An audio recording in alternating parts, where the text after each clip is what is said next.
This is the Rode VideoMic GO. It's a low-cost, easy-to-use, entry-level offering in the field of external microphones for consumer camcorders and video DSLRs. The GO is so named because you just plug it in and start filming. It has no controls or adjustment on it whatsoever, as you can see from the back here. There's just the microphone, a shock mount and a dual mono lead, because the microphone is mono, to connect to your camcorder. The mic is very straightforward to use. Just slide it onto your camcorder's cold shoe, plug one end of the 3.5mm lead into the mic and the other end into your camcorder, and off you go. It weighs 73 grams, and as such you'll barely notice it, other than by virtue of it giving your camera a more professional look. Although the GO doesn't need a battery to work, it does need so-called plug-in power, which is provided by the camcorder through the microphone socket. That means this mic won't work with some Canon camcorders and some early DSLRs because they don't provide the plug-in power. For example, we tested it on a Canon XA20 and it doesn't work. The HF G25 and G20 also don't provide plug-in power. A foam windshield is included, but for outdoor shooting you'll need to invest in a proper fluffy windjammer. Now Rode do make their own dead cat, but we've not found it to be terribly effective and prefer to use the admittedly rather more expensive Rycote Mini Windjammer. Naked, the mic is 150mm long. With the foam, it's 165. From the centre of the cold shoe to the tip of the foam, where it might just be peeping into shot, is a shade under 110mm. How durable the shock mount really is, we'll have to wait and see. So what about sound quality? Well, almost any external mic will do a much better job of capturing ambient sound than inbuilt mics. Here's what cats sound like on a Panasonic X920 camcorder using the VideoMic GO.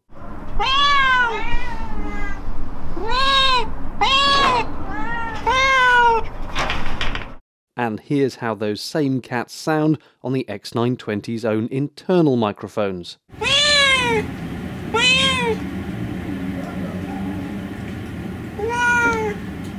Rode also claimed the GO is suitable for dialogue, and I sort of agree, but with reservations. It will beat an on-board mic, but all mics really only work well for the spoken word if the subject is no more than a couple of feet away, and you're unlikely to film anyone that close unless you're vlogging like this perhaps.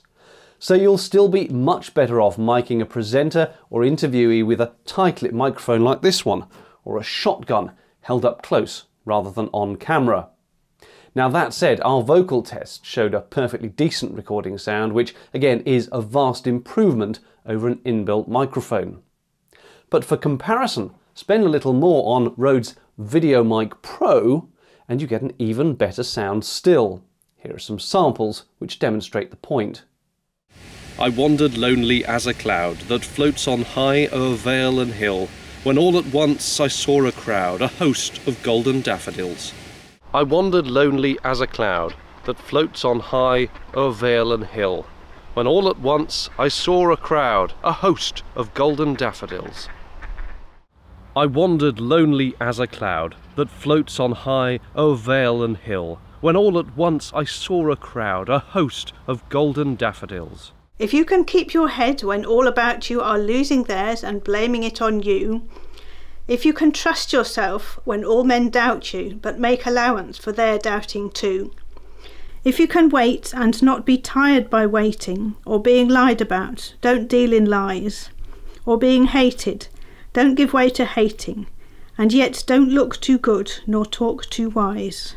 If you can keep your head when all about you are losing theirs and blaming it on you, if you can trust yourself when all men doubt you, but make allowance for their doubting too.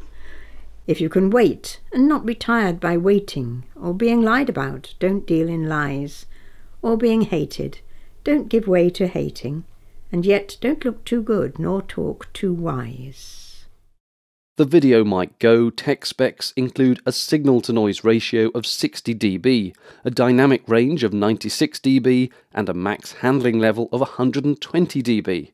Now this is an unbalanced microphone, so it's much less tolerant of electrical noise than more expensive balanced ones. We held it near a fluorescent energy-saving light bulb and picked up a nasty 50 Hz buzz. Going too near to a cordless telephone was worse, with a pronounced buzzing which varied according to proximity and the angle of the microphone with respect to the handset. Don't panic too much about this though. We had to put the mic pretty much next to those other gadgets in order to prompt the interference, and as soon as we moved away, it disappeared. But it is a factor to bear in mind when you're filming, and a cautionary tale that you really should be wearing headphones when recording, and of course listen to what they're telling you. Overall, we like the VideoMic GO. It's very low cost, lightweight, couldn't be any easier to use, and sounds reasonably pleasing. We'd caution that you need to ensure your intended video camera or DSLR can provide the plug-in power, and we'd reiterate the point about headphone monitoring. But in conclusion, we think Rode probably have another winner on their hands. Thanks for watching this video. If you liked it, please click the like button, and why not subscribe to the channel.